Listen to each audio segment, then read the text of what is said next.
Welcome to another Mike Reads Reviews. Today we're going to be reviewing Thomas Sowell's Wealth, Poverty, and Politics, which I finished just a few days ago. And I usually start with what this book is before I get into the actual review of the book and my thoughts on it. But before I do that, I do have to put out a disclaimer. I've loved whoever's been publishing Thomas Sowell's books so far, but I have to put a disclaimer out about the jacket. Right now I'm having a hard time keeping the jacket actually on the book. This is without a doubt the worst jacket I've ever experienced on any hardcover book, and it's so bad that it became an immediate distraction to the read, a frustrating distraction to the read. So if you're going to go buy this book that seems like the only version of the hardcover book there is going to have this. I don't know what makes the jacket so terrible, but it's just terrible. It doesn't. The book is sliding out like as I speak, as I'm holding it. It doesn't stay uniform to the actual cover itself. So the first thing I did, I think I was halfway through chapter 1, and the first thing I did was rip the cover off. So for anyone who's thinking about buying this book, step 1, pull the jacket off, because the jacket is just a complete distraction from the read. And if you're looking to hang the book up on your bookshelf between reads, let's say, it still has this really nice, really crisp, really high contrast end title, end label, which I really like the way it's laid out. Now, it doesn't have anything on the front cover or the back cover, which would have been nice, so that I could just completely trash the cover moving forward. I'm going to put this jacket back on for the purposes of performing this review, so that it looks like the book that you guys are actually going to be buying. But I'm already being frustrated by the jacket. I mean, it's terrible. It's terrible, folks. And if you're going to buy the hardcover version of the book, immediately take off the jacket and just throw it out. So with that out of the way, let's talk about what the book is. And in very, very short, this book is The Wealth of Nations, Book 1 and parts of Book 5. I know it sounds very trite and derivative for me to reduce things to that, but that's really what it is. The title is Wealth, Poverty, and Politics, and it is really nothing more than a history and an explanation of wealth, and to a lesser extent, poverty and politics that surround all of this. Now, when I say it is The Wealth of Nations, Book 1, it is The Wealth of Nations, Book 1 in theme and in origin, but it also is in plain, more modern, much more easy to understand English. It uses much more recent data, and it makes greater use of annotations. So where Adam Smith would actually spell out in the body of the text, like, okay, so here are the data points that we want for the price of cotton from 1690 to 1720. He would spell them out in the text, and it would take up like 10 pages of that much of the book is just the price of cotton in Liberia over the course of from 1690 to 1720. So what he would do is say the price went up, and it went up by this percentage, and then he would use a footnote that would annotate to the source that he got that data from. So in that way, it winds up making for a much easier read. And if you're looking to get the same content out, to a large extent, you could just go straight to Wealth, Poverty, and Politics by Thomas Sowell. In regards to its similarities with The Wealth of Nations, one of the main theses of the book, one of the main goals of the book, is to explain the origin of wealth, but not in a specific and exhaustive in terms of its history. So Smith actually does a great job of talking about the history of coinage, the history of the dawn of civilization, of the getting from, in terms of currency, from shells and beads to copper, and then from copper to silver, and then from silver to gold, and then at some point to a gold and silver standard. Of course, mixed standard, Of course, The Wealth of Nations was written in 1776, so there's no information beyond that, but it does an excellent job of providing that history. Sowell basically reduces that history to a single sentence for all intents and purposes. So it's not quite as exhaustive on the historical side of things, but it makes the point, and this is the primary thesis of the book, which is virtually identical to The Wealth of Nations in this regard, is that wealth is what needs to be explained. The three words that form the basis of the title of the book are wealth, poverty, and politics. Sowell basically makes the point that it's not the poverty side of things that needs to be explained. Poverty is the natural course of human existence. It's the natural course of all of existence until we decided to do things like agriculture, until we decided to stay in one place instead of following the herd, sit down and develop technology and make use of greater technologies to make more technologies. It wasn't until we did the things that made us rich that we got rich. And only those places where those people did the things that made them rich got rich, did they get rich. In the colonial era, for example, you only had a handful of countries that had any wealth to them, and the entire rest of the world, which is what allowed that rest of the world to be colonized, was dirt poor, plain on destitute. A situation where everybody was dying, but the infant mortality rates was near 1. And he makes his thesis throughout the course of the read. However, he makes it most concise and most direct. And I think the best example of this thesis is on page 313. As regards the more general question of economic differences among nations today, all too often the question posed is much like that in a well-known study, Why Nations Fail. Quote, why is Egypt so much poorer than the United States? What are the constraints that keep Egyptians from becoming more prosperous? End quote. This implicitly treats what happens in the United States as some sort of norm, as what happens usually more or less naturally, leaving the question as to why this is usual, normal, or natural development has been thwarted somehow in Egypt. But Egypt may be more typical of what has happened around the world and over the centuries than is the United States. So the United States is an extremely wealthy country, but before the colonial era, it was basically Stone Age technology tribes that had almost no communication with each other and were living off of, were purely sustenance farming. They were barely sustaining their own existence, and that was it. That's why you didn't see population growth patterns in most of what is the modern-day United States take place until the colonial era. And even then, it still didn't take place until the Industrial Revolution began in the early 18th century. So in this regard, it's basically the same thesis that Adam Smith has with the Wealth of Nations. And this is a point that I think Sowell does a great job of making in this book. And in doing so, as I explained in that excerpt, the book kind of acts as an implicit rebuttal to the study Why Nations Fail, which is something that I encourage everybody else to read too, to get an idea of where these flaws are coming from, because I believe that thesis also takes the same position as Sowell's opposition in this book, that wealth is the norm somehow, and it's poverty that needs to be explained, or there is something that exists in the way of their being wealthy, as though the wealth was the default, and something put a barricade in that place.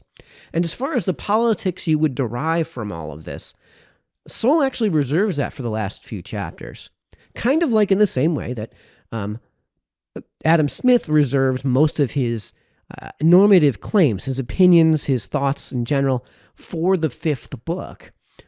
So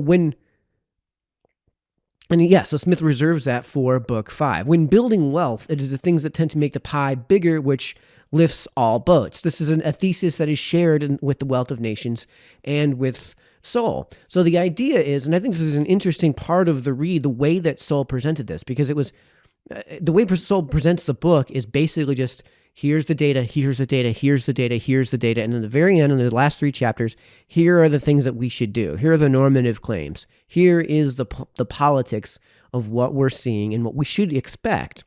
And in this regard, the politic results into the conclusion that, of course, the things that tend to build wealth in general are the things that tend to build wealth. In which case, what we're looking at is we shouldn't concern ourselves so much with differences in growth, so much as overall growth, because that growth is fundamentally based on productivity, which we'll get into in a moment. But the idea is that by cherry picking a specific difference, you ignore all of the other groups. So if we take a few million people in the United States and compare them to a few million people in the United States and look at the gap of growth, and assuming that we do care about the fact that there is a gap in that growth, you ignore all of the other groups. If you're comparing 1 million people to 1 million people in the United States, you're ignoring 328 million other people. I thought this is a really insightful statement to make, and Sowell makes that best on page 375. By focusing on the rewards received for achievements, redistributionists ignore the benefits of those achievements for others, which is the very reason that those others, whether employers, patients, customers, or other recipients of the goods or services that people with these achievements produce, are willing to pay their own money to receive those benefits. As in many other contexts, productivity vanishes into thin air by verbal sleight of hand when discussing the quote-unquote income distribution that results from that productivity.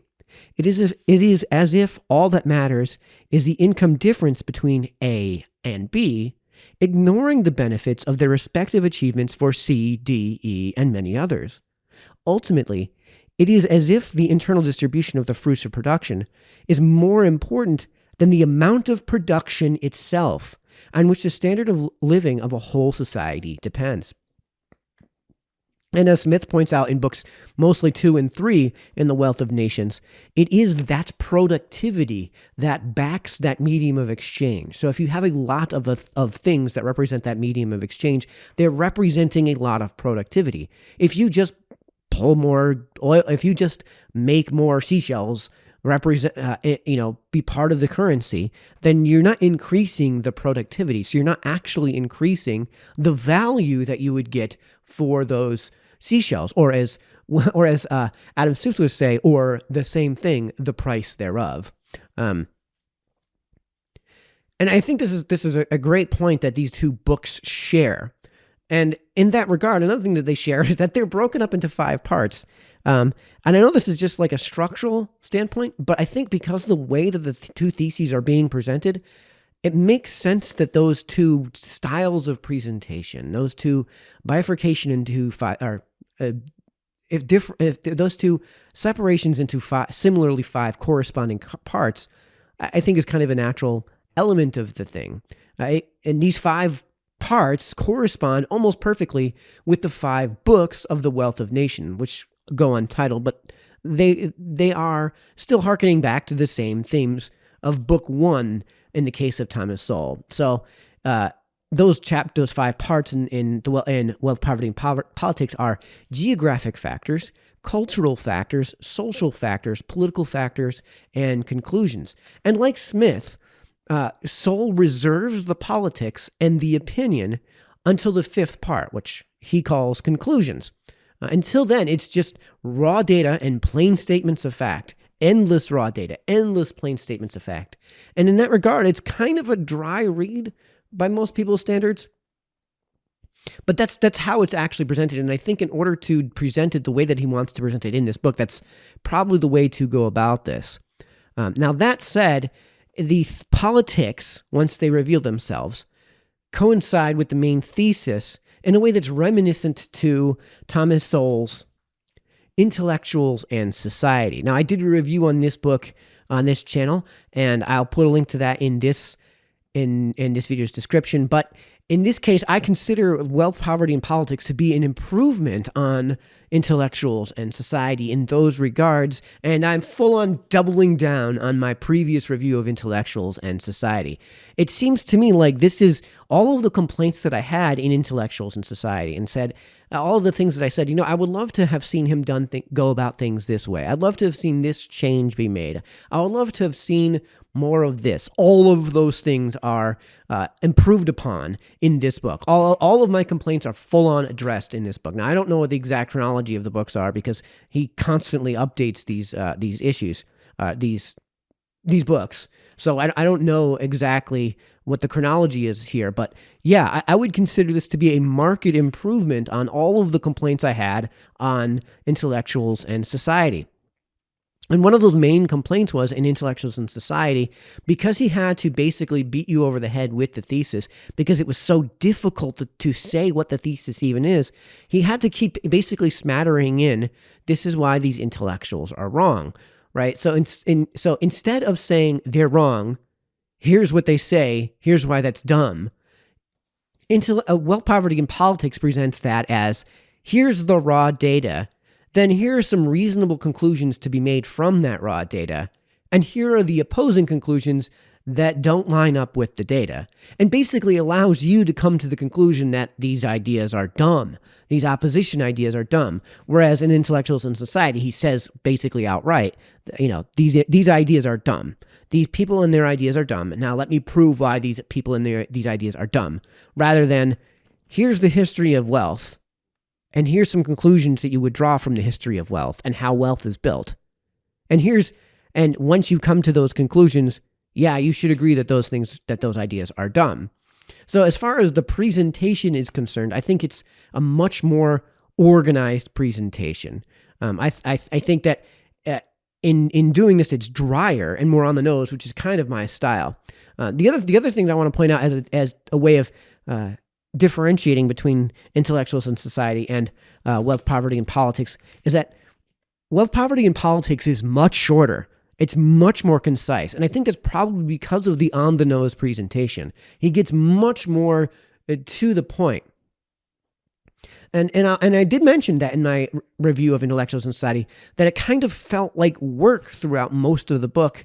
And although every once in a while I felt that with Wealth, Poverty, and Politics, I didn't think that was the case. In fact, I would say that the read became easier and faster and more interesting as the read went on, whereas the exact opposite happened with Intellectuals in Society. And I think part of that is that it's not quite as redundant with the thesis itself, as in the thesis is either proved or disproved in the conclusions, right? Instead of being smattered throughout the course of the book. And when I say that it's much drier, much more on the nose, it's that it presents a lot of just pure, here are plain facts. No opinions interjected, no telling you what you should be doing with these plain facts. Here are the plain facts, and much on the nose and drier, like Charter Schools and Their Enemies, which is a book I actually reviewed as well by Thomas Sowell on this channel. Link is in this video's description. So I think that kind of naturally segues from the what is the book to my review of the book. And this review is actually going to be quite short, not only because the what it is has gotten kind of long, but so far, I've talked about all of the things that I've liked about the books, which should indicate that this is probably going to be a fairly positive review. What I would say that there are things that I would still say there are, though, things that are detracting from my opinion of the book. For example, the final 3 chapters could easily have been reduced to 1 chapter. There was an awful lot of redundancy in those 3 chapters. And throughout the book, there were some chapters that did experience a bit of redundancy that I guess if you're trying to beat somebody over the head with something, you would be redundant, but I don't know that it's necessary. You guys know that I'm a huge fan of concision, which is, a huge part of why this book got a 10. This is Charter Schools and Their Enemies, and we're reviewing this book right now. So I would call this I would probably want to label Wealth, Poverty, and Politics as one of Sowell's longer reads. So Sowell does these books that are only like, how long is Charter Schools and Their Enemies? Charter Schools and Their Enemies is, because I have the jacket on upside down, of course. Charter Schools and Their Enemies is under 200 pages. In fact, it looks like it's under 140 pages. Yes, it's 130 something pages. Yeah. So 130 something pages versus 424 pages. So he does a lot of these books that are between 100 and 200 pages, maybe as much as 220, 230 pages. And then he has some books that are like over 400 pages. So I would bifurcate Thomas Sowell's works into the short works and the long works. And of all of the long works, which in my opinion does absolutely include Intellectuals and Society, does absolutely include Thomas Sowell's Basic Economics, I think this is the best of those longer reads. So as I said, the book gets better as it progresses, which is really useful. And when you have a read as long as this is, excuse me while I review my notes, folks. Overall, I think the book is excellent. I think it's incredibly insightful. I think the read is extremely well organized. The language I love because it's plain English, the way Thomas Sowell always writes, so it's easy to understand. That said, I am currently reading a book that I might actually be giving a 10 to, and I'm very sure that in my review of Charter Schools and Their Enemies, I gave that book a full-on 10. And quite frankly, Wealth, Poverty, and Politics is just not as good a read as those reads. So I don't know that I can give it a 10 by any means. And I may have to resort to grading on a scale because so many of Sowell's works are so good that it's hard to differentiate between the works without creating a proper Sowell scale. So I'm going to wind up concluding by, like I said, with this, like I always do with this review rating on a scale of 1 to 10. This is going to be a 9, but it's going to be a very weak 9. So I'm not confident in the 9. This is something that I might be giving an 8 to in maybe in another review. Maybe if you ask me on a different day, but I think it was a tough call until the end, and then the final 2 chapters or so, as I said, the read got better as it went on. I think that's what cemented this book as a 9 out of 10 for me. And I'm going to, as a result of this, completely double down on my review of Intellectuals and Society. And this is Wealth, Poverty, and Politics is definitely better. And in that regard, I'm going to have to probably have a Sowell tier list out soon, so do keep your eyes peeled for that. I always do conclude, too, with would I recommend getting this book? Absolutely. Absolutely. If you are struggling with The Wealth of Nations, because it is a more difficult read, I wouldn't get Basic Economics. If you're looking for something that's covering the same topics in book 1, that's a more of a history and how-to for wealth, yeah, Wealth, Poverty, and Politics would be basically it. Because it was written so recently, I think you'll have a much easier time understanding it. And I think it makes a lot of the same points that you would get out of The Wealth of Nations. So as I mentioned, I'm going to have a video out as soon as I finish. There's one other book by Sowell I want to read before I feel confident putting together a Sowell tier list. So do look out for that. I'm currently reading a book at your request. And this is one of the books I'm really liking. And because I'm liking it so much, I should be done with it very soon. So do check out for that. So got a lot coming up on this channel. So stay tuned, folks. And until the next time, this has been Mike, signing off.